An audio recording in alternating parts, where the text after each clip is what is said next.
model any policy and any action that we implement and to quantify the level of trade-offs. Why is so important? Because you have several ways in which you can do things. There is not only one way in which you can achieve the objective function or the goal that you have. There are several ways in which you can achieve that. And that's exactly what this model tried to do, try to show with different policies and implementing different policies that went from crop intensification to research and development to extension services to food loss and waste and to many others, trying to see what will be the trade-offs of those policies, and then we measure the trade-offs. One of the things that was surprising to us that the only action that really was positive in all the different dimensions, which the trade-offs were measured against access to healthy diets, against biodiversity, against environment, emissions, and against nature. The only intervention that gave positive results was food loss and waste. But despite that, and despite we showed this, we presented this to the scientific committee, to all the action tracks, we presented in the summit, in the pre-summit, still there was huge reluctance to bring this concept up. Even they wanted to change the name of the trade-off word. So then, and during the summit, I was lucky to meet Douglas, and Douglas Guyton. I didn't know who he was, but he started to interrogate me before the meeting. So we have a 1 hour or 1 hour and a half discussion because he was going to work with the summit to build their agenda. And he started to interrogate me for 1 hour and a half, and he has this skill that you start talking and you can end telling him my whole life, which is a problem. No? I assume he has been trained by Secret Service or something like that. But in any case, so we get to know each other, and then I came to know that he used to do those kinds of things, the game. So I explained him my problem. Of course, he had a lot of frustrations at that point with the process of the summit, but I explained him my challenge and what we were doing. And then he thought, wow, we can do a lot of things. And that is what brought up this beautiful thing, which is change the game, change the future. And what we does, and it's the first thing that we're looking is look at food loss and waste and exactly do what I was saying. So basically, you play this game, and it's a professional game, and Douglas will show it to you. It's the state-of-the-art technology in terms of games. It has a difference to other games that it builds over this model, this very sophisticated model that took years to build, and it builds on real data and the most updated data that we have. So we call it real time because it's the most updated data that we have. Of course, real time doesn't mean it's every second that we change it. It means we change it as much as we can with the tools that we have. And the hope is that this game will help you and policymakers and many people to understand what we meant by this trade-off, and to try to understand that any action you do has a consequence. And has a consequence that we need to measure because you need to understand what is the best pathway to do things. Very simple example outside of food loss and waste. The change in energy mix today that we had designed for the commitments on climate change 2 years ago will be different. Because now we figure out that prices of energy affect fertilizer prices and affect price of food. So we need to be very careful how we do it. Another example is the US and the policies they are implementing right now of increasing the interest rate to reduce inflation. Those policies will have consequences on other countries. The more you increase the interest rate in the Fed, the more the devaluation of the other currencies will be, the worse they will be in terms of their debt, and the worse they will be in terms of paying their food import bills. And that was because of too much expansion on the fiscal side in the US during the recovery of the COVID-19. So everything we do has a consequence, and we need to understand that. So that's the idea. That's what we created here with this team of Douglas, with David Laborde, which is the person creator of this model, with FAO data, and also with all the team, Catherine Park, which is going to be connected soon, the team of Douglas that he will present. And it has taken us 1 year and a half or more until we arrived to where we are today. So thank you so much for being here, and let me pass the floor to Mr. Douglas, which is the first time I see him in person, by the way. It's true. It's amazing, isn't it? Yeah, it's amazing. The Lexicon is an NGO. We're based in just north of San Francisco. We're global footprint, though. We have people on our team from all over the world. Alberto is with us today from Bologna. Kavita is actually living in the room right now. And we set out very simply at the outset of our work to help to mobilize and align people in different food sectors on shared values, principles, and practices that can lead to a better food system. As an NGO, everything we create is open source. Everything we create is made freely available to the public. And we spend a lot of our time with something that we call activators, bringing together people from a key sector across a value chain, getting them to align, getting them to come together as a group to address a specific challenge in whatever sector they're in, and then building tools for them that they can take and bring back to their ecosystems. In the course of that journey, I was asked to be involved in the UN Food System Summit, and while I would consider that a curious experience, I did think that one good thing came out of it was that Maximo and I met, and we reached an accord on a number of really interesting principles that we both shared. I was incredibly fascinated by the way that he spoke about data, the usefulness of data, and how you need to make decisions based upon actual data as opposed to making decisions that are purely emotional or that just sound like they must be true. And a lot of the change makers that put forward ideas in the Food System Summit often didn't put forth ideas that fully considered the trade-offs or unintended consequences that might come from solving their specific need at that specific moment. And Maximo said something at the very outset of our friendship. He said, if there was a way to explain that when you make a decision, it has these ripples, not just where you are, but halfway around the world, that could be interesting. So we began gathering on Wednesdays. We didn't even have a roadmap. We would gather every Wednesday. And after 4 or 5 months, he asked somebody else to join. And I began what's called a wireframe. I would wireframe when they would talk about things. I would design it as if you were going to build something, because I'm an information architect. And one day I showed them something, and I clicked on something, and it showed something else, and I clicked on something, and I said, and then the game. And somebody on the call said, "Hang on a second, this is a game?" And then somebody else said, "Of course, I always knew it was a game. It has to be a game." So I was always afraid to say that it was a game, but I couldn't figure out if you're going to put a face and a place on data, right? If you're going to really try to introduce people to a complicated series of concepts and their consequences, to gamify it might be a useful approach. The way that we put together Change the Game, Change the Future, is by considering what happens in gameplay. And gameplay is really, most games are a story that already has a beginning, middle, and end. Then they disassemble the story and they lay it out for you to reconstruct. That your reconstruction of the story is what's called you playing the game.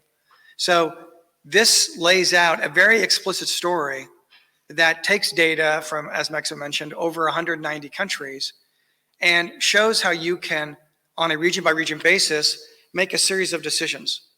It was decided to break the world down into 17 global regions, and that you could actually choose a region that I'm going to show you shortly, and that you could make decisions. We decided in this first iteration of what is essentially a real-time platform for evaluating data, we decided to look at food loss and waste. What would it be like to attempt to mitigate food loss and waste in different regions, knowing that those challenges are going to be different? I'm also going to explain to you how you address those challenges against the backdrop of Sustainable Development Goals and considering these spheres of sustainability that drive so much of our decision making. Could we actually take those dimensions of sustainability and SDG goals and combine them in a process that allows you to make decisions and see how you do relative to that? Super complicated. And it took a lot of understanding how game theory works to also make something that could render the complex super simple, but also do something even more important. Because it begs the question, who's the audience for a game like this? Who are you trying to reach with a game like this? And I'm a firm believer, we are called the Lexicon of Sustainability. I'm a firm believer that the first step you always have to take is to increase somebody's literacy, to not make assumptions that they understand on a most basic level what it is you're talking about. You have to create a baseline of literacy and make people fluent with the most complex ideas. If they have that literacy and fluency, the next step would be to connect it to what they already know. They might already think they know about sustainability. They might already think they know about the SDGs. So now you've taken this basic literacy, and then you add to that these things that they might already know and show they connect. Once you've done that, then you can take the next step to talk about whether it's food loss and waste or hunger or climate change. You can talk about any number of things. So the game has the task to actually explain to what's called in learning scaffolding, to scaffolding the learning where you explain things very slowly.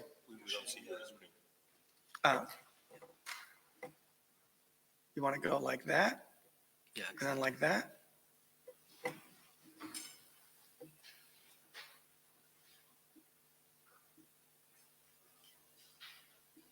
Show the full screen. Here we are. So I was on a start screen, and then I clicked play, which made it start. And what I'm going to show you is a live website. It's also an app that you can download from the App Store, whether Google Play or iOS. But we will unlock the app in the App Store in a few weeks. So what you're seeing is a live website. It's the actual completed, finished game. It's scaffolding. So we're explaining to you first that you have these goals, that you want to do these certain things. And very carefully, very subtly, we start explaining to you that these three goals connect to the SDGs. So we're very slowly introducing you. The thing also, when you're unfolding just a tremendous amount of information that might be new for people, maybe people that don't understand the policy implications or how they work, or don't understand even what food loss and waste is, or if you're an American, you don't even know what the SDGs are, okay, sadly. And so you have to scaffold the way that you present information in a way that can allow them to skim over the top of it or to go deeper down into it. So everything becomes this optional thing that you can do.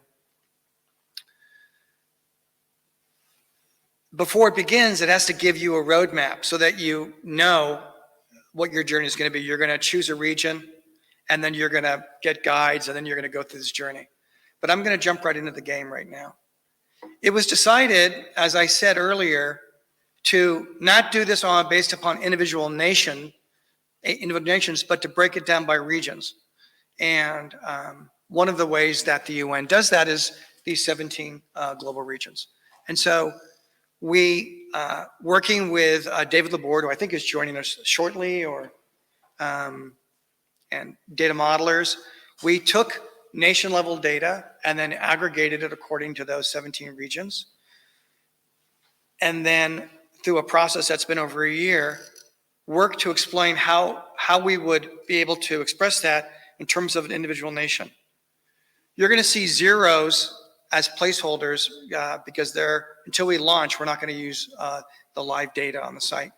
But it starts to break down. Again, you could skim right over this if you were a player, but it starts to break down all the different ways that you might analyze a country. This is in terms of the dimensions of sustainability on the far right.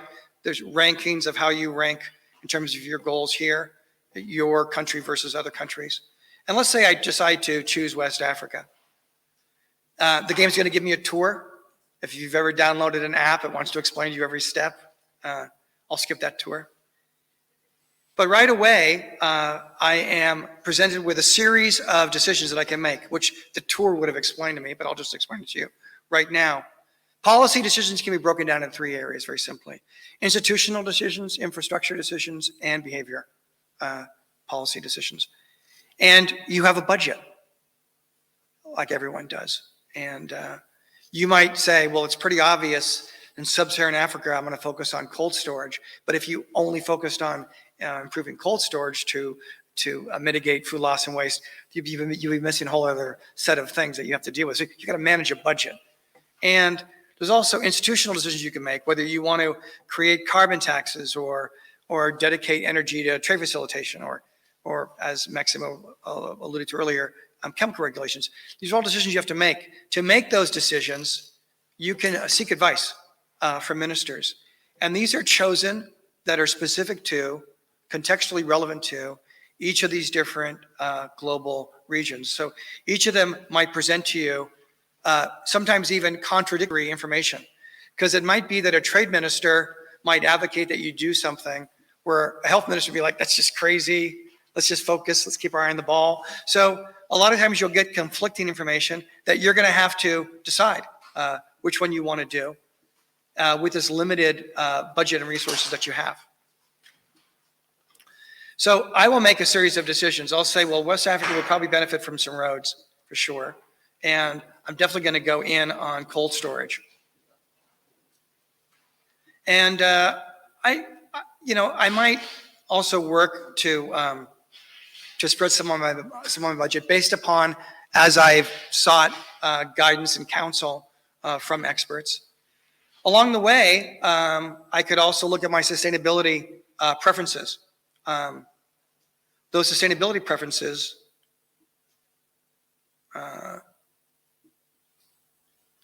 these sustainability preferences allow me to make decisions about whether I want to focus more on the economic or the social or the environmental, and the platform will explain that will explain that to me. So I can decide which one I want to focus on. If I want to tailor what I'm doing to focus on a specific area, if I think that in West Africa I should focus on environmental as I did, then that will be the lens in which I will. I'm going to have to go back to where I was. I will go back to that's going to be my focus as a player. So I've made this decision to focus on the environmental aspect. I'm going to go in on cold storage.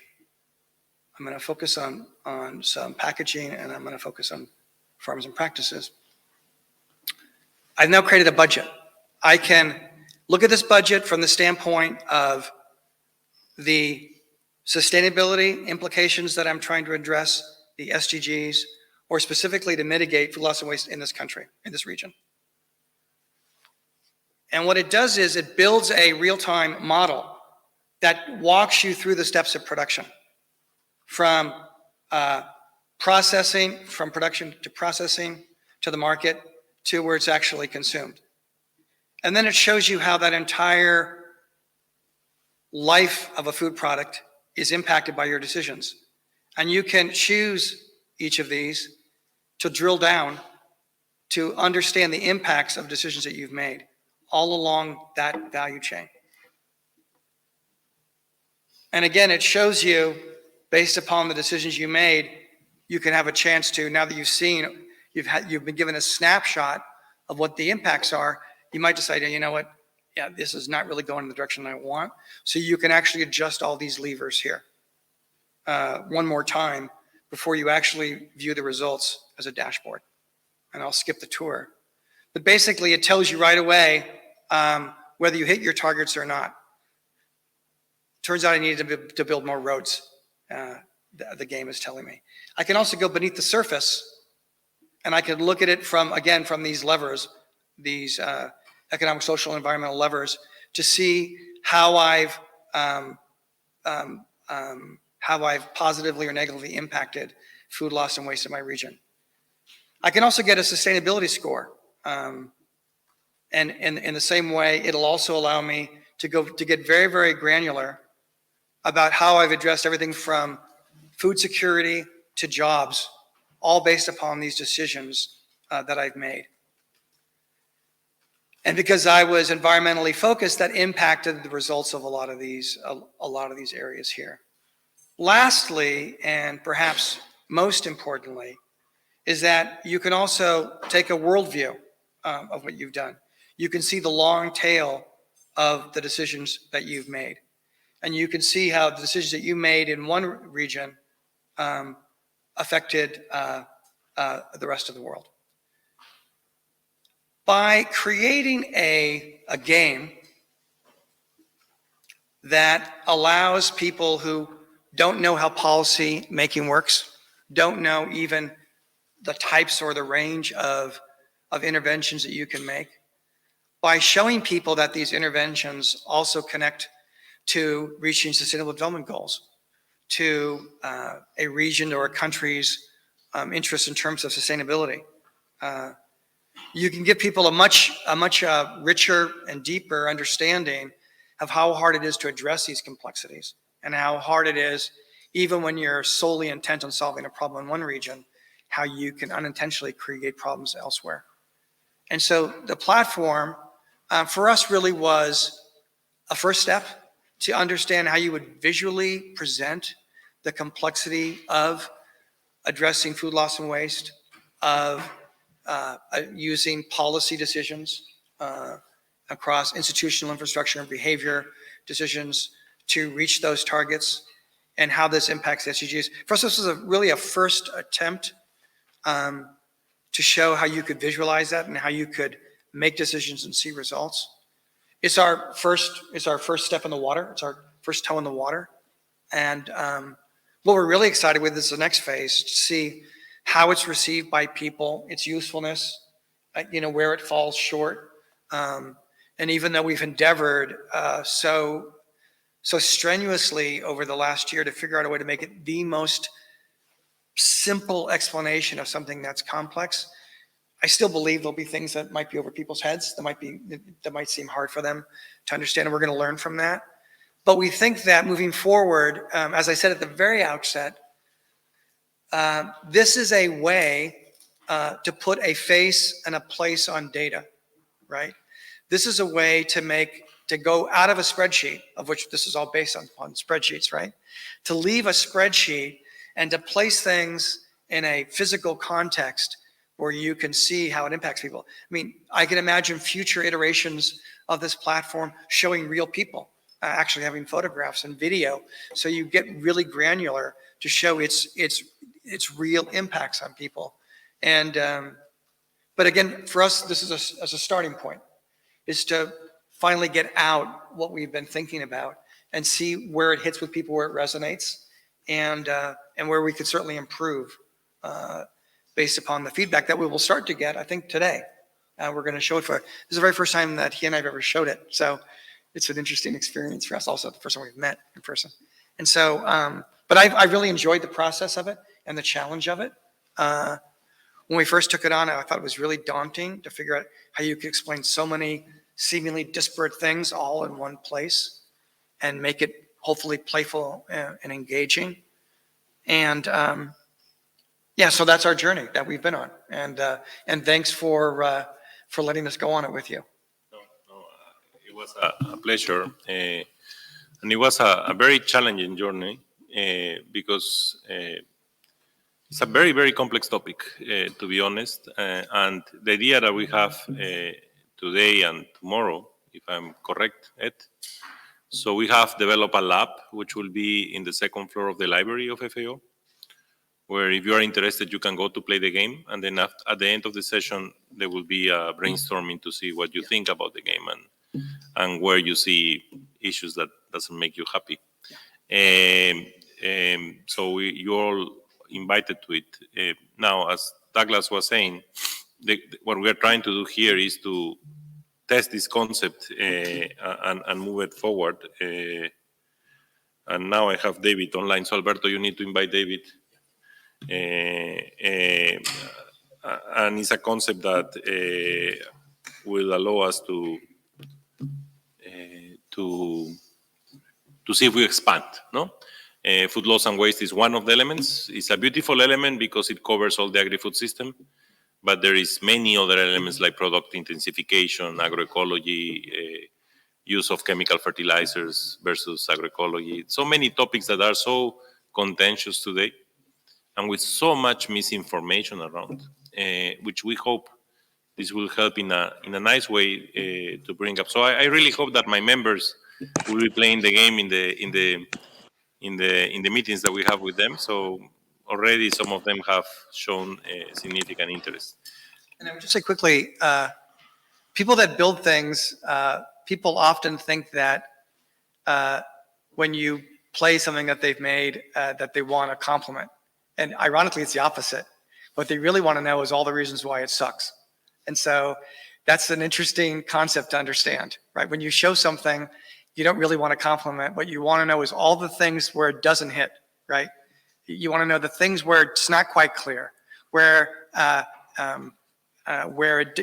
didn't quite resonate or have the intent that we wanted, because it's only from there that we can really build something that's powerful and useful for others. I see we have David. Yeah. So look, so you have a genius in terms of games, and then you have a genius in terms of modeling, which is David. So David is in the airport, I think. You already arrived, David, or you're in your way? So I'm still at the airport in Rome. I've been delayed, but I'm on my way just after speaking. I will be with you. I will be here to enjoy the game with you. But first, I will have to talk. So David, can you explain a little bit about the technology behind and the modeling that you have, and we will try to Yes. hear you here. You can hear me well? I think they need to increase the volume. Can you increase? So I will assume that you can hear me. Give us a second that we will increase the volume. Give a second. Okay, try now. David Yeah, speaking. perfect. Okay, Yeah, good. go ahead. So thanks everyone for being connected or in the room. And as I said, I will be joining you shortly. I think this game is very, I think, interesting in terms of topic, but also is going to open a bit the black box about how economists are trying to help decision makers in, let's assume, to improve the world we are living in. And I'm going to cover different steps that are embedded in the game. But just to make it clear, the game is built on economic model that we actually use to inform decision making on a regular basis. So game is the top of the iceberg, but behind you have something that is actually very sophisticated and useful. And as Douglas has said, we are trying to make something complex simple, but still not simplistic. Because we also have to acknowledge that we are living in a complex world, and some simplistic ideas or simplistic solutions are not going to deliver on all the challenges we face, especially when we take into account economic, environmental, and social aspects. And economists are not making decisions, they inform decisions.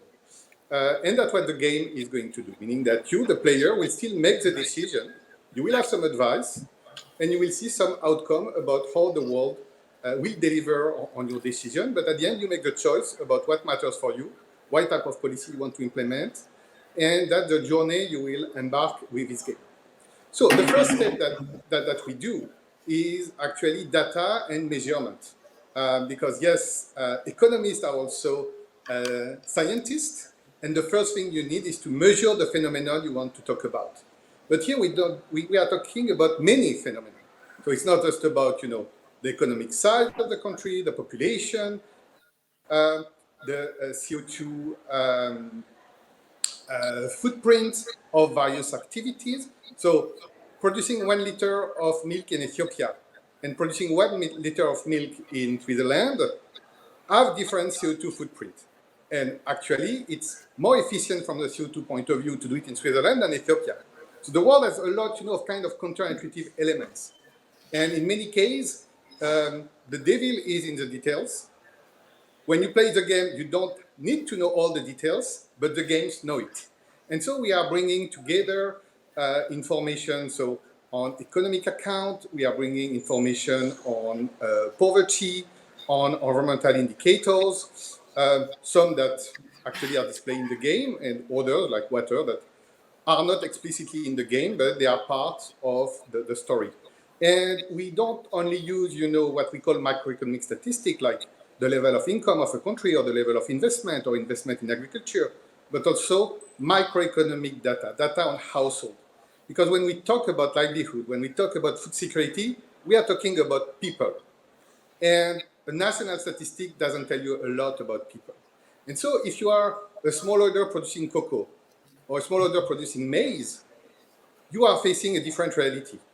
And if you're a household doing vending food streets in urban city or working in the financial sector, you also face different reality.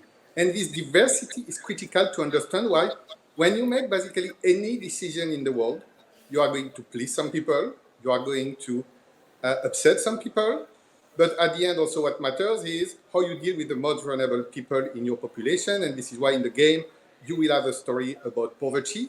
But the poverty impact is not just a simplistic story about, oh, economic growth go up, poverty go down. No, it really depends. For instance, if you reduce food waste or food losses at the processing centers, who is really benefiting from it? The company transforming your tomato in tomato sauce, the consumer at the end, or the household producing tomato. And this information is in the model. So first, we are putting all this data together, updated data on an annual basis at least, because also the world is changing. You may be surprised if you discuss even with policymakers how they think that the world is kind of similar to 15 years ago, when it's not even worse, meaning when they have been at the university. So using updated data to show that Ghana today is not Ghana 15 years ago, and China today is not China 15 years ago, but even the situation in country like France or Canada has evolved, sometimes due to technology, sometimes due to climate change. So really, we have invested a lot in data to make them consistent. And when you have all this data, you need to connect them, to give them a framework.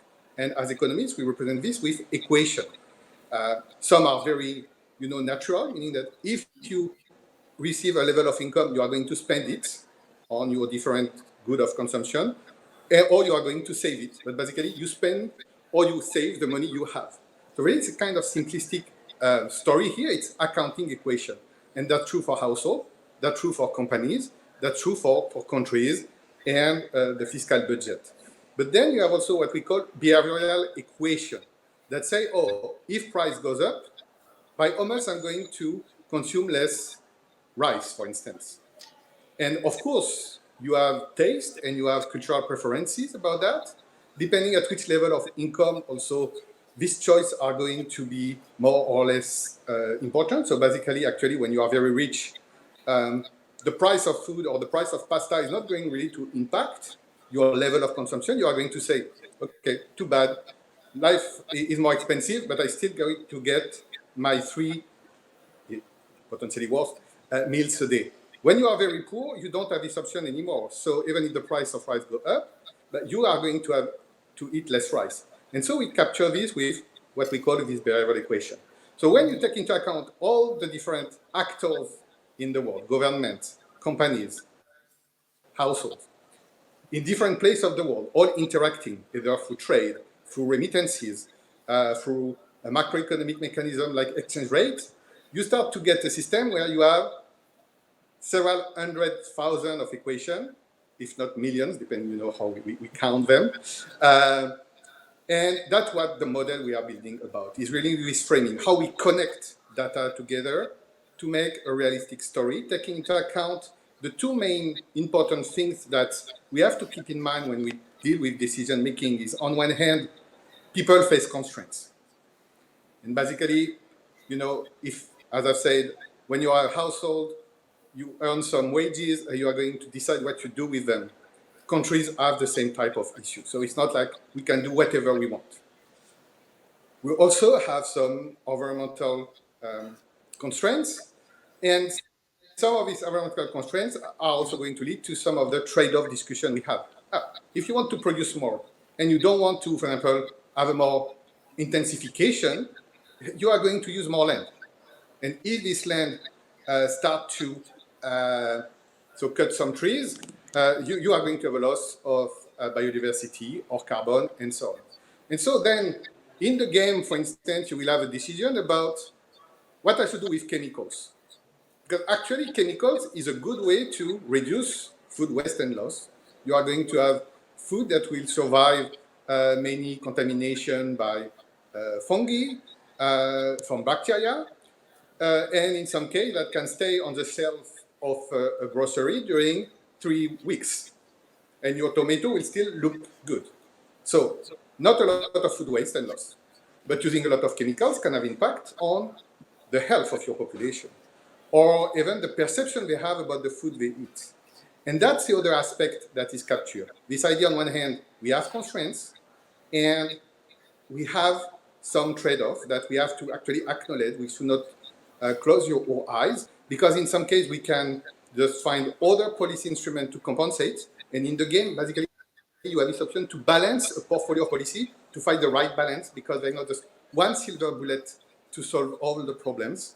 And as I've said, that as an economist, and if you are young people in the room, beyond Maximo that is still young, that still want to be economists, that's the type of work we do. We use data, we try to measure it properly, even if it is complex. We connect it with one tool that is mathematics, and I can tell you it works actually pretty well to describe human behavior. And then we assess policy options. And then the society and policymaker make choice. So that's what the game offers you. I will be soon with people that want to play the game to discuss it.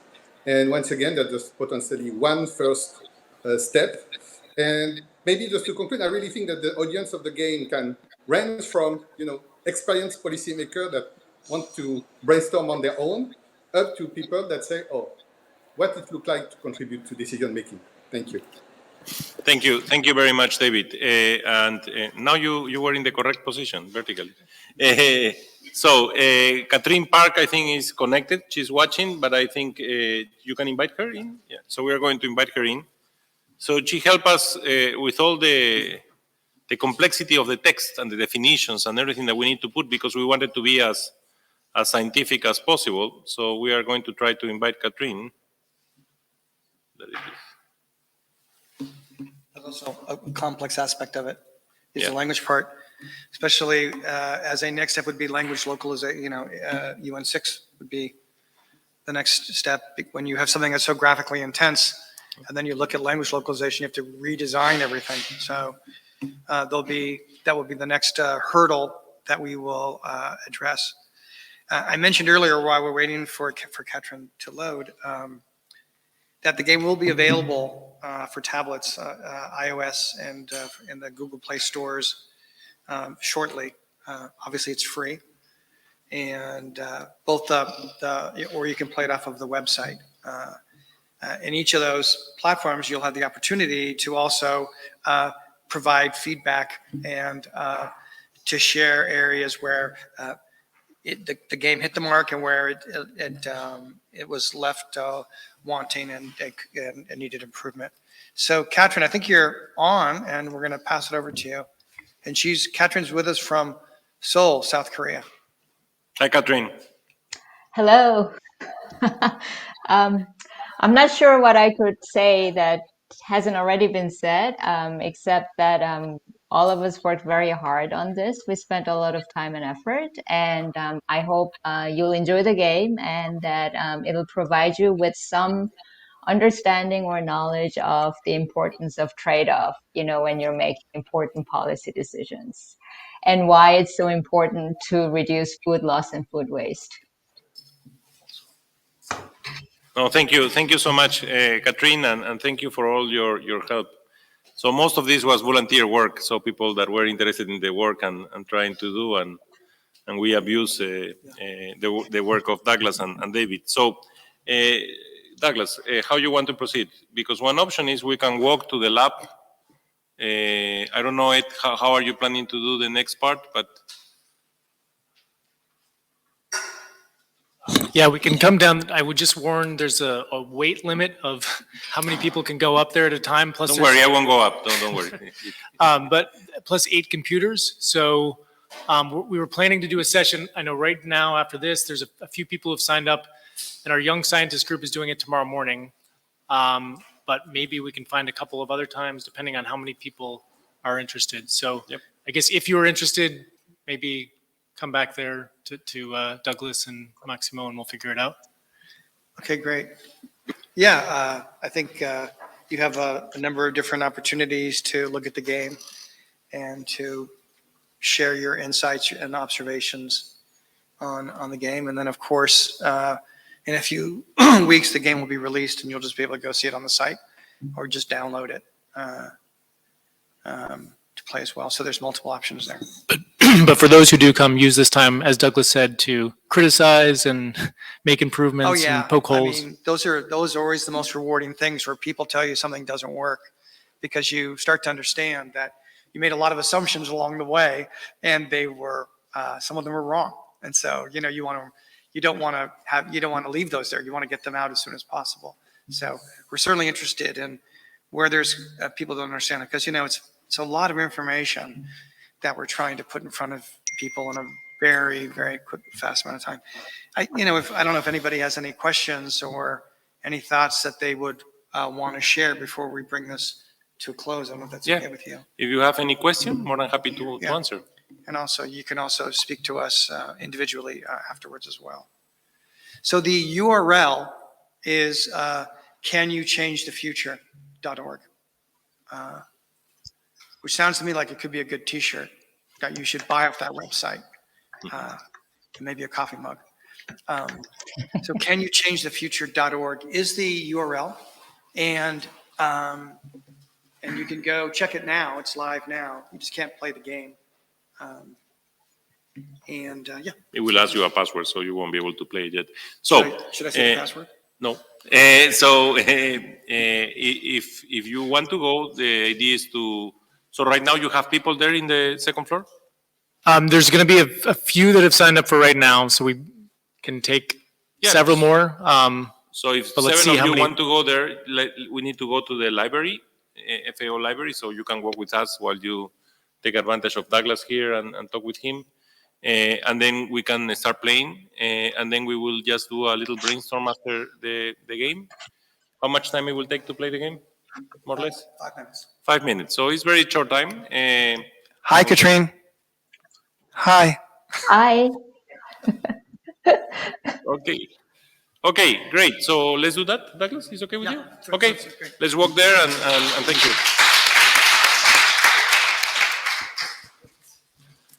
So you need to pick up your computers and your For some stuff. reason, I thought Katrina was going to be here. No, we were. Told me she was going to be here. Yeah, but she decided not to.